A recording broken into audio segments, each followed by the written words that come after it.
Welcome to GK GS with Manish sir. आज 22 नवंबर 2022 है और आज के जितने भी महत्वपूर्ण करंट अफेयर होंगे वो हम इस वीडियो में डिस्कस करेंगे। तो आइए शुरू करते हैं आज का पहला प्रश्न। आज का पहला प्रश्न है, विश्व टेलीविजन दिवस कब मनाया जाता है? तो यह मनाया जाता है 21 नवंबर को। साथियों, आपको जवाब देना है कमेंट बॉक्स में कि टेलीविजन के आविष्कारक कौन हैं। अब इस महीने में कौन कौन से महत्वपूर्ण दिवस मनाए गए? तो विश्व जल सप्ताह दिवस 1 से 7 नवंबर, विश्व सुनामी जागरूकता दिवस 5 नवंबर, शिशु संरक्षण दिवस 7 नवंबर, राष्ट्रीय कैंसर जागरूकता दिवस 7 नवंबर, विश्व रेडियोग्राफी दिवस 8 नवंबर को मनाया जाता है, राष्ट्रीय कानूनी सेवा दिवस मनाया जाता है 9 नवंबर को, शांति और विकास के लिए विश्व विज्ञान दिवस मनाया जाता है 10 नवंबर को, राष्ट्रीय शिक्षा दिवस मनाया जाता है 11 नवंबर को। साथियों, भारत के प्रथम शिक्षा मंत्री कौन थे? इसका जवाब देना है कमेंट बॉक्स में आपको। विश्व निमोनिया दिवस मनाया जाता है 12 नवंबर को, लोक सेवा प्रसारण दिवस 12 नवंबर को, विश्व दयालुता दिवस 13 नवंबर को, विश्व मधुमेह दिवस 14 नवंबर को, बाल दिवस मनाया गया 14 नवंबर को और विश्व बाल दिवस मनाया गया 20 नवंबर को।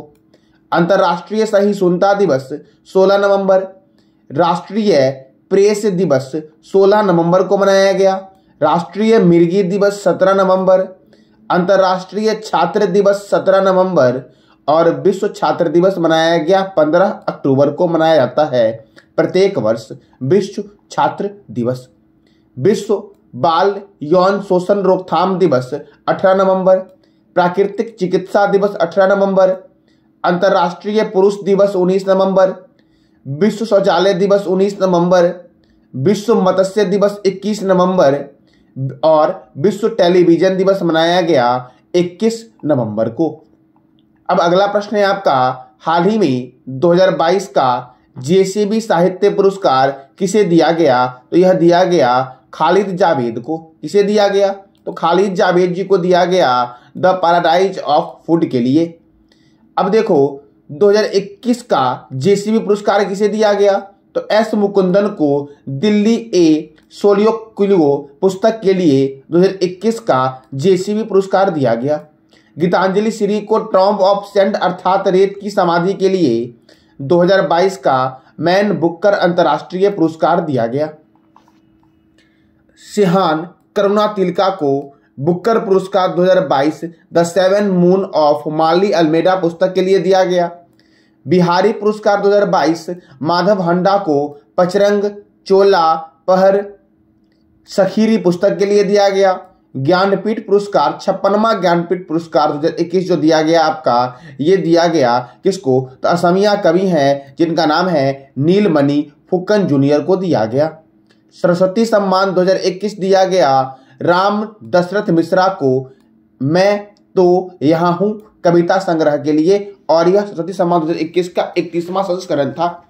31वां व्यास पुरस्कार जो दिया गया आपका, वो महाबली पुस्तक के लिए असगर बजाहत को दिया गया 2021 का। अब अगला प्रश्न है आपका, हाल ही में दिलजीत कौर का 69 वर्ष की अवस्था में निधन हो गया। यह किस राज्य की मशहूर एक्ट्रेस थी? तो यह पंजाब की मशहूर एक्ट्रेस थी दिलजीत कौर, जिसका 69 वर्ष की अवस्था में निधन हो गया है। अब पंजाब की थी तो पंजाब की राजधानी क्या है? चंडीगढ़। साथियों, चंडीगढ़ का वास्तुकार कौन है? इसका जवाब देना है कमेंट बॉक्स में आपको। अब देखो, पंजाब के गवर्नर कौन है? तो बनवारी लाल पुरोहित है। और पंजाब के मुख्यमंत्री कौन है? तो भगवत मान पंजाब के मुख्यमंत्री हैं। पंजाब में राज्यसभा सीट 7 है और लोकसभा सीट 13 है। साथियों, तेलंगाना में राज्यसभा और लोकसभा कितना है? इसका जवाब कमेंट बॉक्स में देना है। अबोहर वन्यजीव अभ्यारण्य पंजाब में है। हरिके लेक वन्यजीव अभ्यारण्य कहाँ पर है? तो पंजाब में है हरिके लेक वन्यजीव अभ्यारण्य। भाखड़ा नांगल परियोजना सतलज नदी पर स्थित है और यह हरियाणा, हिमाचल प्रदेश, राजस्थान और पंजाब में स्थित है। स्वर्ण मंदिर का शहर अमृतसर को कहते हैं और बगीचों का शहर पंजाब के कपूरथला को कहते हैं। भारतीय सेना ने संयुक्त अभ्यास गगन स्ट्राइक जो शुरू किया था आपका, वो पंजाब में ही शुरू किया था। अब अगला प्रश्न है आपका, the world of family history नामक पुस्तक के लेखक कौन है? तो इसके लेखक है Simon Sehwag. The world of family history नामक पुस्तक के लेखक है। अब इस साल में बहुत सारी पुस्तकें आई, जैसे कि ममता बिहाइंड 2021 पुस्तक के लेखक कौन है? तो Jayant Ghoshal. The angels of Kailash पुस्तक के लेखक हैं सुबीरा प्रसाद। कौन है? तो Subira Prasad. A little boy of India पुस्तक के लेखक है रस्किन बॉन्ड। $10 ट्रिलियन ड्रीम पुस्तक के लेखक है सुभाष गर्ग। फियरलेस गवर्नेंस पुस्तक के लेखक है Kiran Bedi. A history of Sriniketan के लेखक हैं Uma Das Gupta. The great tech game पुस्तक के लेखक है अरुंधति सूरी। बैचलर डैड के लेखक है कौन? तो तुषार कपूर बैचलर डैड के लेखक हैं। टॉम्ब ऑफ सेंड रेत की समाधि के लेखक है गीतांजलि श्री। और गीतांजलि श्री को टॉम्ब ऑफ सेंड पुस्तक के लिए कौन सा पुरस्कार दिया गया है? इसका जवाब देना है आपको कमेंट बॉक्स में। ए नेशन टू प्रोटेक्ट पुस्तक के लेखक है प्रियम गांधी मोदी। उड़ान एक मजदूर बच्चे की पुस्तक के लेखक है Mithilesh Tiwari. The speed of cricket in India के लेखक हैं Steve Shaw.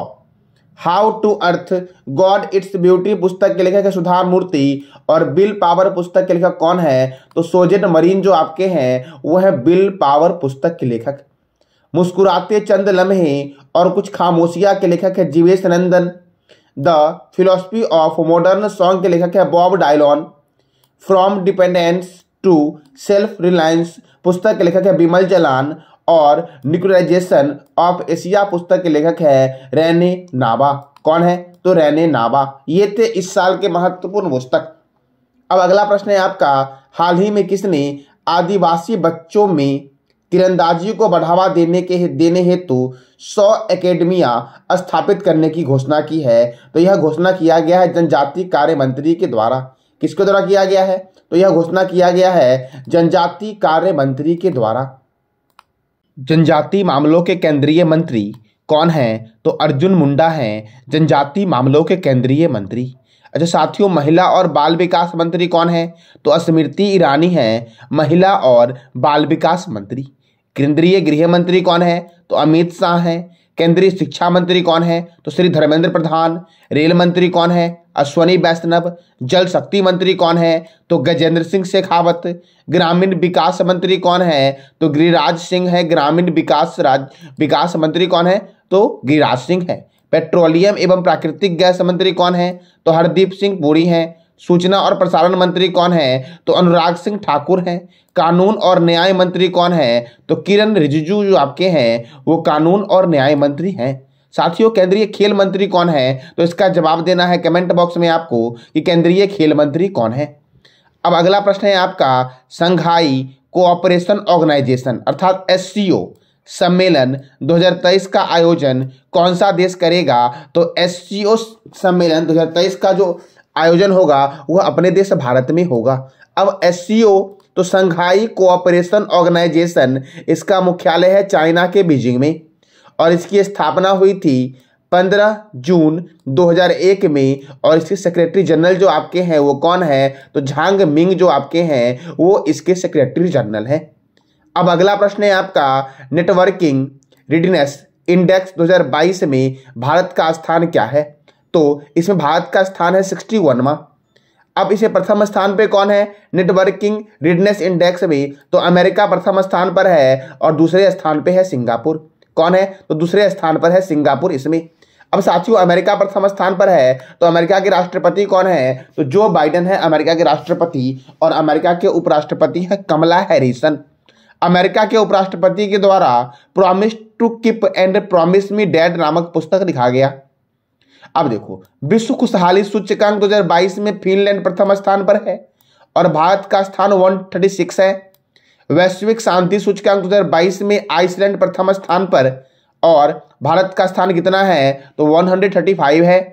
Global gender gap 2022 में आइसलैंड प्रथम स्थान पे है। कौन है प्रथम स्थान पर? तो आइसलैंड प्रथम स्थान पर है और भारत का स्थान 135 है। ठीक है। अब अगला है आपका commitment to reducing inequality index 2022 में नॉर्वे प्रथम स्थान पर है और भारत का स्थान 123 है। ग्लोबल हंगर इंडेक्स 2022 में भारत का स्थान 107 है, जबकि चीन, हंगरी, मोंटेनेग्रो, उज्बेकिस्तान, रूस और सऊदी अरब सहित 17 देश प्रथम स्थान पर है। विश्व प्रेस स्वतंत्रता सूचकांक 2022 में नॉर्वे प्रथम स्थान पर है और भारत का स्थान जो आपका है वो कितना है, तो 150 है। ठीक है साथियों, अब अगला है आपका पर्यावरण प्रदर्शन सूचकांक 2022 में प्रथम स्थान पर नॉर्वे है और भारत का स्थान जो आपका है वो कितना है, तो 180 है। अब अगला प्रश्न है, हाल ही में किस राज्य में पूर्वोत्तर भारत का पहला यूनानी चिकित्सा संस्थान खोला गया है, तो यह खोला गया है असम में। पूर्वोत्तर भारत का पहला यूनानी चिकित्सा संस्थान अब असम में खोला गया है। तो असम की राजधानी है दिसपुर। असम के गवर्नर हैं जगदीश मुखी। असम के मुख्यमंत्री हैं हेमंत बिस्वा शर्मा। असम में राज्यसभा सीट है 7 और लोकसभा सीट है 14। ठीक है साथियों, पंजाब में कितना है, तो पंजाब में राज्यसभा सीट है 7 और लोकसभा सीट है 13। ठीक है साथियों, आपको तेलंगाना में बताना है कि तेलंगाना में राज्यसभा सीट और लोकसभा सीट कितना है। असम में मानस राष्ट्रीय उद्यान है, नमेरी राष्ट्रीय उद्यान है, राजीव गांधी औरंग राष्ट्रीय उद्यान है, जिसका नाम अब कर दिया गया है औरंग राष्ट्रीय उद्यान। ठीक है, क्या कर दिया गया है, तो औरंग राष्ट्रीय उद्यान कर दिया गया है। देहिंग पटकाई राष्ट्रीय उद्यान कहां पर है, तो असम में है। पोवा वन्यजीव अभ्यारण्य असम में है और रायमोना राष्ट्रीय उद्यान कहां पर है, तो असम में है। भारत का पहला ई मछली बाजार ऐप फीस वाला असम ने विकसित किया। दुनिया का पहला आनुवांशिक रूप से संबंधित रबर का पौधा असम में लगाया गया। पुटोला नाच असम का पारंपरिक कठपुतली कला है और यहाँ पे शुरू हुआ भरमन सारथी योजना, जो महिलाओं और बुजुर्गों के लिए मुफ्त बस सेवा है। किसान रथ ऐप फल और सब्जी की ऑनलाइन बिक्री के लिए शुरू किया गया। पहली महिला आईएएस अधिकारी पारुल देवीदास का निधन हो गया। असम की पहली महिला आईएएस अधिकारी पारुल देवीदास का निधन हो गया है अभी। बुनकरों के कल्याण के लिए स्वर्ण वीर नारी योजना की शुरुआत जो की गई है वो कहाँ की गई है, तो असम में की गई है। विद्यारथ स्कूल ऑन व्हील्स परियोजना की शुरुआत असम में हुई और नवजात बच्चों की मौत को रोकने के लिए पोर्टेबल उपकरण सांस लॉन्च किया गया असम राज्य सरकार के द्वारा और बाजरा मिशन की शुरुआत हुई असम में। साथियों, बाजरा दिवस कब मनाया गया और किस राज्य में मनाया गया है, तो इसका जवाब देना है कमेंट बॉक्स में आपको। मैंने कल आपसे क्वेश्चन पूछा था कि हाल ही में किस राज्य सरकार ने भारत का पहला हाथी मृत्यु ऑडिट ढांचा पेश किया है, तो तमिलनाडु ने पेश किया है। ठीक है साथियों, आपको कमेंट ऑप्शन में दिख रहा होगा 3 राज्य, महाराष्ट्र, कर्नाटक और गोवा। तो आज आपका टॉपिक है गोवा। गोवा के बारे में आप जो भी जानते हो इसका जवाब देना है कमेंट बॉक्स में आपको। देखो, अब तमिलनाडु में हुआ है तो तमिलनाडु की राजधानी है चेन्नई। तमिलनाडु के गवर्नर हैं आर.एन. रवि। तमिलनाडु के मुख्यमंत्री हैं एम.के. स्टालिन। तमिलनाडु में राज्यसभा सीटें 18 और लोकसभा सीटें 39। अगस्त मलई हाथी अभ्यारण्य जो आपका है ये कहां पर है, तो तमिलनाडु में है। तमिलनाडु में आपका सड़कों पर रहने वाले जानवरों के लिए भारत की पहली एम्बुलेंस सेवा शुरू की गई। मछली उत्पादन में प्रथम स्थान तमिलनाडु है, जबकि गुजरात दूसरे स्थान पर है। मेटूर बांध कावेरी नदी पर तमिलनाडु में है। पिल्लूर बांध भवानी नदी पर है और ये कहां पर है, तो तमिलनाडु में है। इंदिरा गांधी अभ्यारण्य तमिलनाडु में है।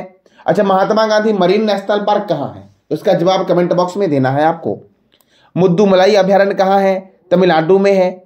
मन्नार की खाड़ी मरीन राष्ट्रीय उद्यान कहाँ है, तो तमिलनाडु में आपका है मन्नार की खाड़ी मरीन राष्ट्रीय उद्यान। तो ये था साथियों आज का महत्वपूर्ण करंट अफेयर।